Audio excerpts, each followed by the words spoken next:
have the day off, and I have two small kids at home, so we're going to be, well, they're not small anymore. They're kind of getting really big. But we're going to be doing a play date later on today, and I wanted to jump on because I wanted to give you guys a heads up. I'm really excited. We're going to be touring Stoner Car Care this Wednesday. I live in Lancaster, Pennsylvania, and they are stone's throw away in Corryville. And so I need you guys' input to find out what kind of products and questions you might have to do a closer look at Stoner Car Care and some of the products that they have. This is the first time that I've really had an opportunity to tour a brand and their facility and kind of meet with some of their R&D people and ask some questions. And so before I, kind of go and want to prepare and have some questions that you guys specifically might have to ask. I know they started off kind of in the aerosol industry. And good morning, guys. Hey, Carlos, how you doing? Hopefully you can have a cooler day. And it's good to see you guys. New York, welcome. But I'm really excited to meet with Stoner Car Care. When I started detailing, they were some of the first products that I ever used. I think I used their Speed Bead, their Bead to the Max, the Bug and Tar Remover. My husband kind of was the one that introduced me to detailing, and those were the products that he used. I even think they have some polishes and compounds that were in like an aerosol format, which that was very unique in comparison to some of the other brands that were out there. And I know that they're switching over from less aerosol to more like your standard, sprayer and trigger and things like that. And I've been using some of their newer stuff. Their glass coating does look really great. I actually did a video on that not too long ago, and it was super easy to apply. When I was comparing it to like glass parency, it was I would say even more user friendly. Didn't have any sort of streaking left behind. Glass parency streaked a lot on me, and I had some issues with that. So I liked that their ceramic glass coating, there was no streaks whatsoever. Hi from East Peak. Hi, Susan. How are you? Hopefully your car looks great. But yeah, they have a really stellar lineup from the past, and they've actually been renovating or innovating, not renovating, innovating their product line with newer stuff. Their Power Clean, been using that. Really like that for interiors. Their invisible glass obviously is a huge fan favorite. I know my mom swears by that stuff, even just for her kitchen and stuff like that. So what kind of products do you guys want to see a closer look at as far as the research and design aspect, the application part of it? So I just want to know from you guys. And I also want to know what other brands or what other products do you want to have a closer look at? I know a lot of times we see these kind of Facebook ad driven ones like F11, Torque, different things like that. I get every now and then people saying, hey, can you compare it to this? But what are brands that you guys want to see more of on this channel, and in what kind of format? I know I vary anywhere from doing a 3 to 4 minute closer look to a 20-minute in-depth look, or maybe just, seeing a video where I'm doing a demonstration of how I use it for a full detail. What's your go-to tire and rubber cleaner? I've been really using the Oberk system a lot lately and loving that. Although the McKee's 37 is one of my favorites as well. I think price-wise, the Oberk might be a little bit more affordable, but just as effective. So for me, I've been leaning a little bit more towards the Oberk. Their tire cleaner is fantastic. The 2-in-1 wheel cleaner, it doesn't smell really bad like your other IMD-Con ones, but it works really, really well. So the Oberk tire and wheel cleaner have been two that I've really been digging. But if you're looking for something that's like a combo, the Meguiar's non-acid tire and wheel cleaner is probably the one that I go to a lot. Yes, the McKee's 37, their graphene coating, I've been loving that. My customers have been loving it as well because I can make it more affordable. I think it's like $120, $130 for a 4-ounce bottle, but I can get 3 to 4 vehicles out of that. So when you do it price per vehicle, it's really cheap. More open discussion on who uses blenders and who makes their own products.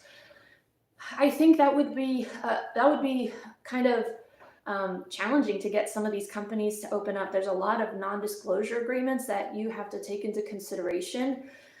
There's really like 3 or 4 big blenders within the industry. B&B Blending is one of the big, more popular names, but a lot of them are private label, white label.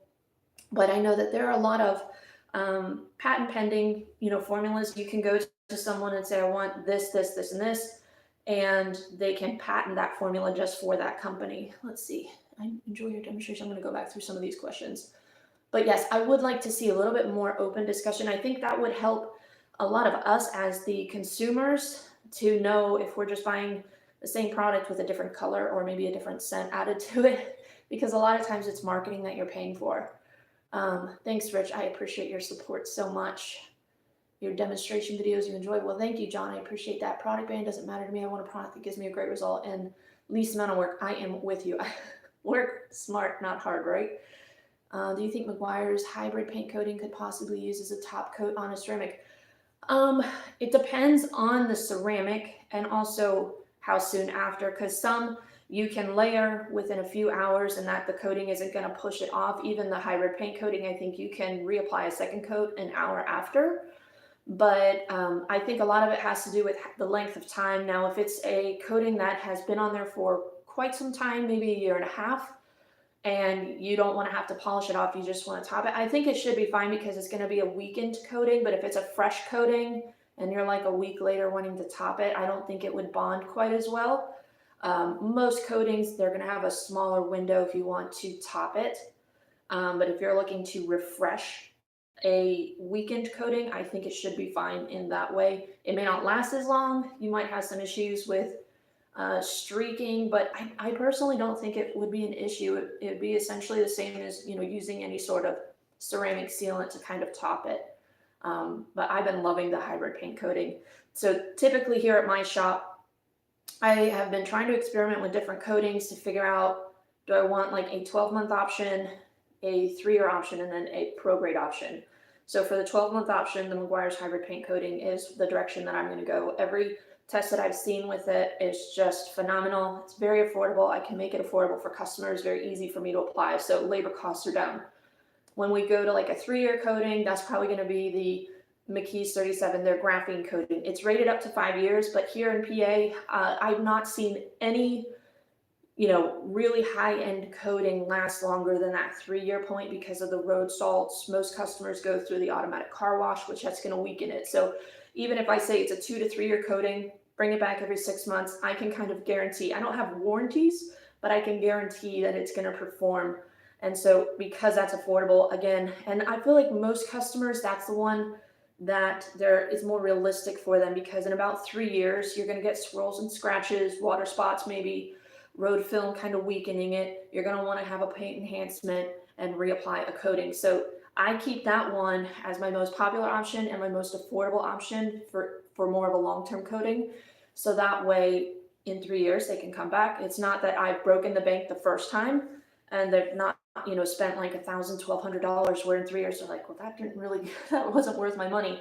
But if it's at the $600, $700 range, they're more likely to come back and get it reapplied in 3 years. So for me, that's the option. And then if I want a pro grade product that's going to last closer to 5, 6, 7 years, that's where I'm leaning more towards the Art to Shine nano graphene coating. So I haven't applied their version 3 yet, but I'm really excited to work with that.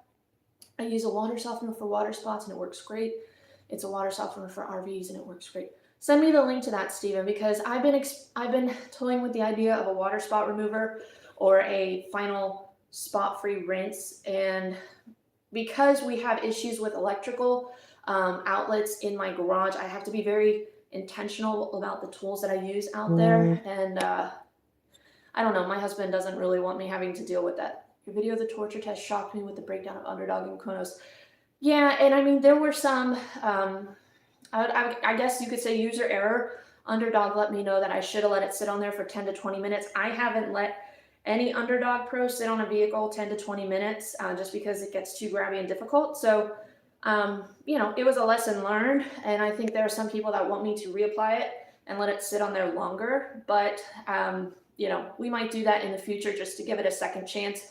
And Kronos, I actually did talk to Aaron and, he was intrigued by it. I think was going to discuss with his chemist maybe what happened, maybe what I did wrong or what happened with the coating.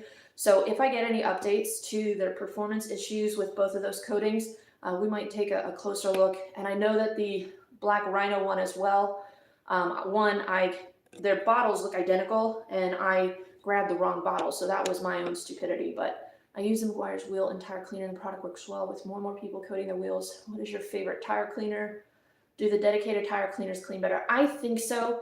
I mean, the Meguiar's non-acid wheel and tire cleaner, it's great for light maintenance for a vehicle that really isn't bad. But if you've never cleaned your tires, a dedicated tire cleaner is going to do a really good job of stripping all that browning off and not accelerating it in the future. And then moving forward, once you get it really clean, you want to use a water-based dressing, so that way you don't have even, a stickier mess. I feel like those solvent-based tire dressings kind of trap in the browning and then make it really hard to remove the tire dressing to really clean it, because then it almost makes it like waterproof. So,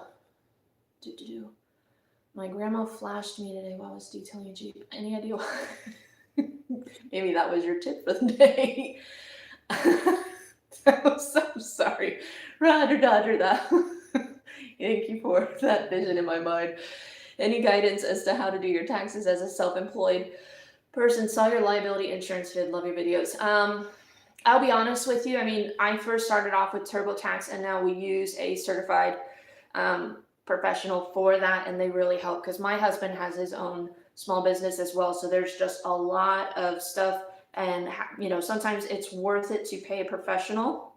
I mean, this could apply to both ways, to get it done properly so that you don't have mistakes. But my best advice is get a certified tax person who can help you, because they're going to know all of the tax breaks and advantages for your business. What can be used to clean and protect a roll-up to new cover?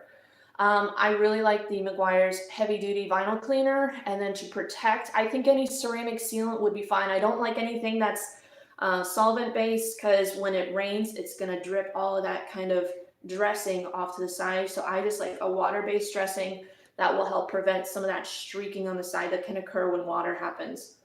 And thanks, Steve. I appreciate that. I enjoy your product testing in real world environment. I think more value-oriented products is more appealing, since most deliver relatively similar results. I agree. It's very confusing when there's like a billion-dollar industry and they all perform very similarly. So hopefully my channel isn't one that is feeding any of the overwhelming desire to keep buying products. I'm trying to kind of eliminate that and narrow it down, but there are so many really good options. So it really comes down to, if you like a brand, if you like a user experience. Sometimes it can be just as simple as that, because a lot of them are going to perform very similarly. Yeah, 303 aerospace is another one that's good, but I find sometimes it can still have that streaking issue when it rains on the side of your paint. Yeah, the Moe's Evo, I've been really impressed with it. I'm hoping to do a full vehicle coating with that. They just sent me all of their new Evo coatings as far as Moe's, and I think one, and then their can coat. So we're going to be doing some videos on those soon. I just have to get the right vehicle. I don't have like a huge amount of coating to do, and I want to do it on a sedan, but something that's not like a beater vehicle. And white vehicles are really hard. I get a lot of light colored vehicles, and those aren't very good for coating demonstrations. So let's see. The hot rims wheel and tire cleaner, my husband loved that, but I find that it's okay.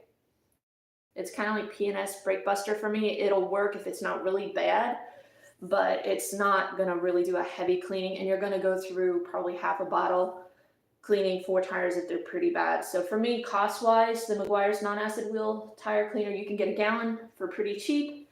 You can dilute it. I normally keep it around 1 to 1 or 2 to 1, just because the tires and wheels I'm seeing are pretty neglected. People are bringing their vehicle to me when they haven't really had an opportunity. So thank you guys for your questions. I actually think my friend is here with a play date for my kids, so I'm going to log off.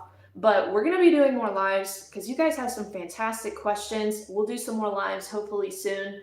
I had the day off, and so I thought this would be a great opportunity. But make sure you guys comment down below with any sort of specific products or questions that you might have that you want me to ask Stoner Car Care, and any other brands in particular that you want to see a closer look at. A lot of times my videos, I'm showing you real world experience with some of the vehicles that I see. Some are pretty neglected, some are average condition. I know I'm not going to ever have a vehicle that's like mint condition, so you're definitely going to see them performing in a real world environment. So thank you guys for tuning in, but have a wonderful day. Thank you for your great questions and for all of you that dropped in, but we'll see you guys in the next video. Have a great day. Bye.